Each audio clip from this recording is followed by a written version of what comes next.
Hi, I'm Brett Dillon, and today I want to talk to you about cinematic focus. One thing is undeniable about cinematography. It is definitely audience focused, and everything we do as filmmakers is to influence or attract a specific audience reaction.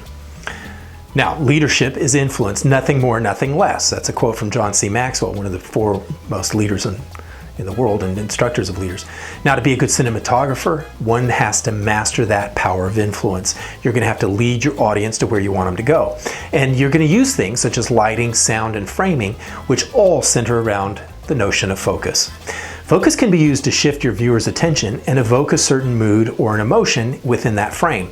And it's used to stress the importance of characters or props and sceneries and interactions. And this is accomplished by the use of lenses, filters, and framing. Now, there are three main elements in framing, and they are the type of shot that you use, whether it's a wide shot, a medium shot, a close-up, or an extreme close-up. The placement of what you're filming, which involves the background or the foreground or the midground, and then the shot movement, whether it's a tracking shot or a dolly shot or whether it's following or pan shots. Now, the four fundamental shot types are wide shot. Now, other names are the long shot and the full shot. And this is where the subject is going to take up the full frame, or at least as much of that frame as comfortably possible. Now, the medium shot or the mid shot is going to show some part of the subject in more detail while giving an impression of the whole subject.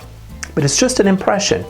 The close-up, this is where you're going to have a certain feature or part of the subject is going to take up the entire frame.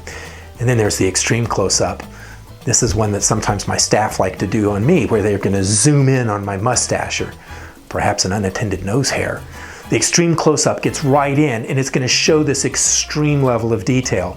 Now, unfortunately, with today's high-resolution screens that people are often viewing your film on, you may not want to have that kind of detail show up because it shows up all of the flaws in the skins of the person that's on the screen. And we're terribly disappointed when we just see how flawed our superstars really are. Now, the three areas in the shot are going to be the foreground, and this is the composition is in that visual plane that is going to appear closest to the viewer. And then there's the background, and that's the plane in the composition that's perceived as being furthest from the viewer. And the midground is that visual plane that's located between both the foreground and the background. Now, some of the main shot movements are tracking. Now, this is widely considered to be synonymous with the dolly shot, and this is going to be a shot in which the camera is mounted on a cart, which typically travels along tracks, unless you're on a really low budget and you happen to lift a shopping cart from Walmart and you've thrown your cinematographer in the shopping cart and you're pushing them around. Now, I don't suggest you do that because the security guards down at Walmart tend to get really upset when you wander off with one of their shopping carts. They're really proud of those things. Now, a dolly is a cart which is going to travel along these tracks. Now, the camera is mounted on the dolly and records the shot as it moves. Now, dolly shots have a number of applications and can provide some very dramatic footage. The follow shot is pretty self-explanatory. Simply means that the camera is going to follow the subject or the action, and the following distance is usually kept more or less constant. You see this with a lot of handheld shots, or you see this with a lot of single camera shots that are being done in shows. Now, the pan is a horizontal camera movement in which the camera moves left and right about a central axis. And this is a swiveling movement, so the camera is mounted in a fixed location on a tripod or on a shoulder rather than some kind of apparatus, and a dolly-like movement in which the entire mounting system moves. Now, for other shot types and shot movements, be sure to further research to get the best opportunity for your film and the use of focus. The best use of focus is when it reflects the action in a scene.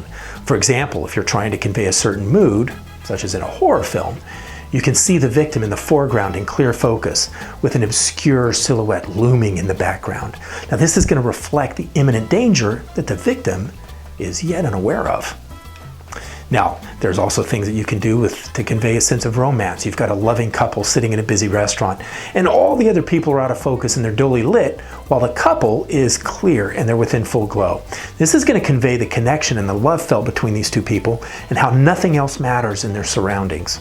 This can be really, really powerful moment because nobody cares about what's happening in the background, and your audience is just drawn in to focus in on that couple because you've influenced them to focus on their attention on that spot, on that scene. Now, focus can be used in all kinds of different ways to tell all kinds of different stories. And great cinematographers have the capacity to reach a nation, even the world, through their films by using focus. As leaders of their community, they realize that the smallest details make the greatest importance. Now, for more information and fun tips like these, please subscribe to the Scaldic Media YouTube channel.